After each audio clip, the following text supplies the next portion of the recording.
Celebrate Hispanic and Latinx diversity with the North Olympic Library System. At 1.2 million, U.S. residents of Colombian origin make up the seventh largest Hispanic group in the United States.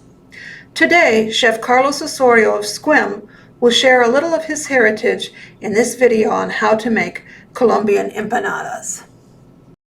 Before we go any farther, I'd like to acknowledge that the lands on which we live and gather are the colonized homelands of indigenous peoples. We want to express our deepest respect to those peoples past and present, including the Ho tribe, Jamestown's Clallam tribe, Lower Elwha Clallam tribe, Makah Indian tribe, Quileute tribe, Quinault Indian Nation, Port Gamble's Clallam tribe, and the Skokomish tribe, for their care of these lands throughout the generations. Let us learn more about the histories, cultures, and traditions of indigenous peoples. Let us strengthen relationships with sovereign tribal nations to provide an inclusive space, fostering innovation and collaboration at the library.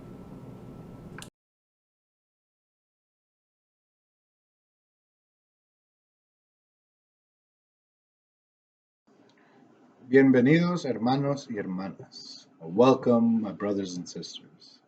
My name is Carlos Osorio. I'm an educator and social justice organizer out here on the Olympic Peninsula. Thank you so much for being with us, the North Olympic Library System, while we celebrate Hispanic and Latinx Heritage Month, celebrating Latinx diversity, celebrando la diversidad Latina. Most of the mainstream culture out here on the Olympic Peninsula will tend to boil down our Latinx culture to solely a Mexican one. Obviously, it's the one that they know the most. It's the most represented out here. But the Latinx diaspora contains so many cultures, so many religions, so many languages from many, many different nations. From Cuba to Venezuela to Guyana, French Guyana, Peru, Bolivia, from languages like Espanol, English, Portuguese, Quechua, Mam, and other indigenous languages. Our Latinx culture is so far reaching beyond the Mexican culture that we have come to know and love. In this video, I will be sharing with you all a little piece of my specific Latinx culture from where I was born and immigrated from Colombia. Hence the little hat action that I got going here. So Colombia, right? A land of untold beauty with a menagerie of cultures, long famous for its world prize coffee, tobacco, and salsa music. Today, Colombia has managed to shed its infamous stereotype of cocaine production, cocaine smuggling, that really catapulted it to the American Hollywood highlights, and maybe what most mainstream Americans would think of when they hear the word Colombia or Colombians. First thing they think of is cocaine. But that's the Colombia of yesteryear, with somewhat peace and prosperity compared to that violent days of those old narco war days. Colombia has now seen, or is seeing, an increase in the quality of its hospitality programs. Fine dining chefs and various gastronomic experiences are somewhat normal now. Out of the 50 world's best restaurants voted by, I think it's the Perrier model, Colombia is now on the list, number 42 in Bogota, of one of the world's best restaurants, right? So today in this video, I'll be focusing on that, and I will be showing you how to make quite possibly the quintessential Colombian dish, empanadas. Colombian empanadas are similar to other empanadas from other countries in that they are basically just a meat patty. And I think every culture beyond Latin American, right, Jamaican, any sort of African culture, any sort of Asian culture, Irish, English, they all have some sort of meat patty. Every culture has some sort of meat pie, something in that form, right? One of the things that makes these streets so uniquely Colombian, the ones that I'll be making today, is the dough that we use for the crust. It is made with corn that has gone through the nixtamalization process and turned into masa harina. Now, nixtamalization is an ingenious process that the indigenous people of the Western Hemisphere came up with. From North America to Central America to South America, Hard corn would be boiled or simmered with ash or lye and then set overnight in water to soften the hull. And unbeknownst to them, it actually brought out nutrients, or beknownst to them, it brought out nutrients in the corn that didn't exist before. And this process would turn the corn into a powder that they could use, a flour, right, to make tamales, empanadas, tortillas, arepas, all types of stuff. So once you make this masa harina, from there, I mean, you could buy it at the store too. It usually comes, it's very, very easy to locate. It's maseca. In Colombian, they have their own brand, but it's basically the same thing. If you are in a place where they have no ethnic or cultural choices in the supermarket, you can grab polenta. You can grab pre-cooked cornmeal, and it might come out a little grittier, but pretty similar, and it'll work, right? But maseca, or cornmeal, masa harina, that has gone through the nixtamalization process is what you're looking for. So once you have that, all you have to do is add your favorite liquid, whether it be water with seasoning or plain or broth or and you can season these things with any herbs, spices that you may want the crust to have, or just keep it plain. And the filling, I'm really not going to be focusing on the filling today because the filling can be anything. It can be stewed meat, vegan fillings, fish, or just cheese. Some fruit ones too. I've seen some sweet empanadas. So the most traditional Colombian empanada will come filled with stewed beef, veggies, and potato. And I say that because, like, if you just go to a Colombian shop and order a empanada without specifying anything, most likely this is what you'll be getting. You'll be getting a filling of stewed beef, potato with like peas and carrots, and maybe some tomato and scallion and cilantro. That's your basic empanada. And so empanadas are really the quintessentially a Colombian staple that is found in every household. And we eat it as a snack, breakfast, lunch, dinner, doesn't matter. And they're usually seen also in special holiday feasts. So for Christmas, for New Year's, you'll definitely be seeing empanadas around. So I say let's get right to it and start making some empanadas. But first, we'll go over a list of what you'll need.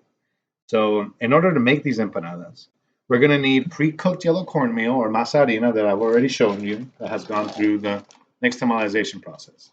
You're also going to need some water for your hands so it doesn't stick, and also water or broth or whatever to make the dough when you mix it with the harina flour. You'll need salt, oil, seasoning, herbs, your filling of choice, which we have here ground beef filling with peas and carrots, no potatoes. Pretty traditional. And like I said, you can sub it with anything. You know, if you're vegan, you can make a sweet potato and black bean with kale filling, like you might use for vegan tacos, and use that and fill it with your empanadas. Or you can just use cheese, or you can use chicken or fish. So the filling is up to you. You'll need a whisk when you're making the maseca, which is the dough for the empanadas. You need a wooden spoon or a rubber spatula as well. A large gallon Ziploc bag, and I'll show you this later. This is what we're going to use to actually form the empanadas, and these are some of these pre-formed empanadas that I have here. You'll need a plate with plastic wrap so you can freeze the empanadas because they fry better frozen. I have some done ahead of time. And we also need a tortilla press or a wooden board or the underside of a plate. And what I'm going to use is this little board right here, just to press down my empanada dough and make a pretty flat disc that I can fill and fold. We're going to need a cup or a quart container. So one of these little guys, or a little quart container here, or even just a coffee cup will work. And what this is for is to stamp out our half moon empanadas when we stuff and fold them. So some sort of vessel with an opening that you can use to press down. We'll also need oil for frying, a pan to fry in, towels and plates for draining after the empanada comes out. So just a little plate with a towel on it after the empanada comes out of the frying oil. And then, of course, tongs, spatula to remove the empanadas from the hot frying oil. Hey friends, So here we are. We're about to make the Colombian empanadas. So I'll have my mug out of the shot and I'll just be talking and walking through what we're making and how to stuff, fry, well, stuff, fold, press, and fry the empanadas. So the first thing I'm going to show you is how to make the actual dough. And here we have the masa harina that came from the maseca, right? And to a bowl, we're just going to add we could just add the flour and some water and we have dough. And we just hydrate it till it feels like a certain consistency. The basic ratio is almost 1-to-1. It's like 1 to 1 1/4. So for 1 part flour, you'll add 1 1/4 parts liquid. But each brand is a little different, so it's good to know what it feels like and what it looks like, and that's what I want to show you. So we'll start with just your masa harina. And for flavoring, I'm just going to use a little bit of scallion. So we'll throw in some scallion. And for some color, I use something called sazon. It's very traditional in Colombian and Latin American homes. From Dominican Republic to Mexico to Colombia, everyone uses sazon. So we use a little packet of sazon. But, and for other cultures, use whatever seasoning packet you want. You can make this your own. And it's going to give it a really nice yellow color, amazing flavor, really, really traditional flavor. It's not going to taste like Colombian empanadas if you don't use it, right? But it doesn't have to. It can taste like your empanadas. It doesn't have to be Colombian empanadas. So to this little bowl with just the sazon, scallions, and harina, we mix it up so it's evenly dispersed. And now we add some water to it. So just make a little funnel in the middle, add water,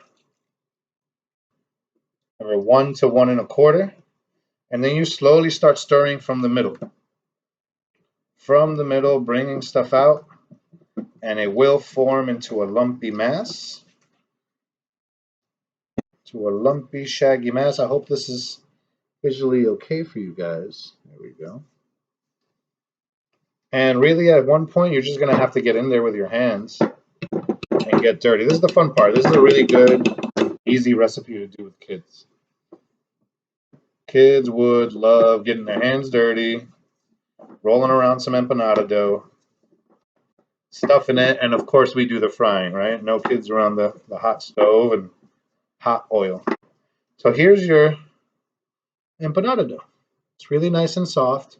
If you've ever made tortilla dough, it's very similar. Maybe pupusa dough, very similar, or arepa, also very similar. But this is about the consistency that we're looking for, right? I have some pre-made stuff that I've made already right in this bowl, seasoned up. I just wanted to show you real quick how to make that. And we'll go ahead and get rid of this bowl. And so now that we have our masa dough formed, it's really, really simple. We take our Ziploc bag, right? Open it up and go ahead and cut your Ziploc bag.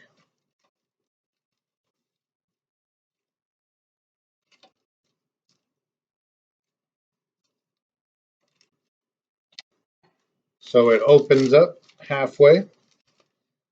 And now your dough won't stick and you can easily fill. So now what you do is take a handful of masa.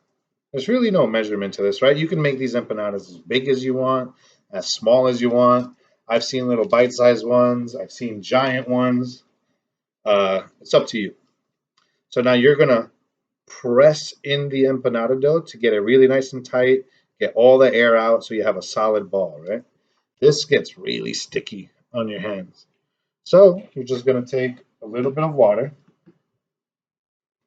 I have a little leftover water in here. And just wet the palms that you're going to be rolling the masa in so it doesn't stick. And then you just roll your masa ball. Not matzo ball, but masa ball. Put it right down in the middle, right? You have a really nice, smooth-ish masa ball. Put it right in the middle. Fold over your plastic.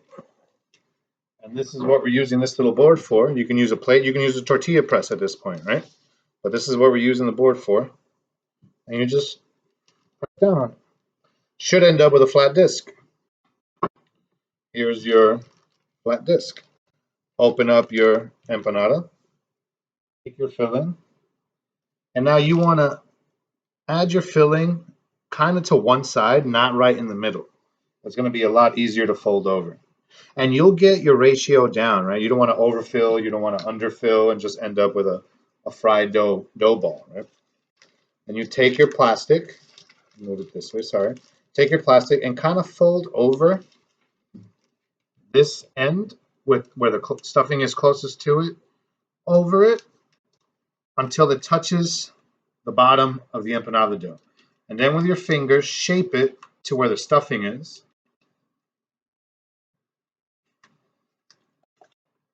Like so. And you take your quart container where your masa harina was in, and you're going to put it upside down so that the curvature of the cup meets the curvature of where the filling is, right? And then you just press down and stamp on it. What you end up with, remove the plastic. You have some excess dough around the outside, but you have a really nice plump empanada in the middle. Take your empanada, roll it off. Make sure that the seams here are all sealed. Sometimes you don't get a good seal job and you just have to go around and just tamp it down just to make sure there's no air pockets or oil pockets. And that's your empanada, right? So you put it on a plate with a little bit of plastic wrap and you pop it in the freezer. And I have some already pre-done. So I have these that I've done before on a plate with just plastic wrap over it so it doesn't stick. And we're just going to put it on there and go ahead and put it in the freezer again. Hey friends, we're back. So I let the empanadas freeze for about half an hour. You want them really nice and frozen, rock solid. So I got them right here out of the freezer on our plastic. Now what you do want to be careful for is not having too much frost on them. Let them thaw out a little bit because they will splatter in the oil in the pan. So we have the pan heating right here with a little bit of oil. You want to go on high, medium, high heat. And depending on how much room you have in your pan, it's how many empanadas you want to put. Right? So I have a little tiny pan. Maybe 1 or 2 empanadas will fit there. The more room you have for frying, the more empanadas you can fit at a time. And the inside is already cooked, right? We already made our filling. So you really don't need to worry about cooking the inside. You just want to get the outside nice and crispy. And by the time the outside gets nice and crispy, the inside would be fully cooked, nice and hot. So we're going to go ahead and drop it in the oil. Nice and slow. Don't drop it, right? You want to place it in the oil. So slowly place it right in the oil. You can see that. Put it right back on high heat. I'd say it takes about 3 minutes on each side, and then we'll check it when we're about to flip. Welcome back. So it's been about 3 or 4 minutes. I was able to fit 2 more empanadas in the pan, so we have a total of 3. 3 in this pan. So about now we're going to go ahead and flip them. We have our tongs. We have the pan here. Just very gently flip it. And you're going to see a really, really nice hard shell come up. Flip each one very carefully and leave it for another 3 minutes, 4 minutes until both sides are nice and crispy.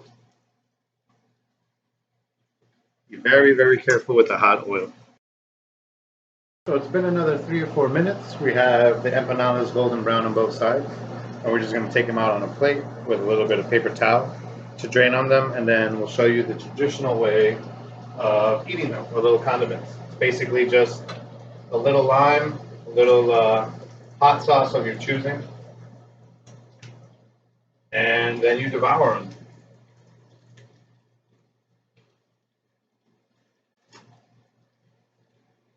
Beautiful little golden snacks.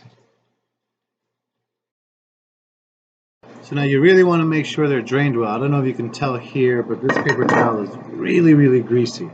Make sure they drain well. And it's really important you don't have too many holes in your dough, or else it will fill up with oil. And you will burn yourself when you bite it, or if you let it cool enough, it's just going to be soggy. It's not going to be crispy. And so grab your favorite hot sauce, little lime. What you like to do is take a bite out of the top, create a little pocket, squeeze in your lime,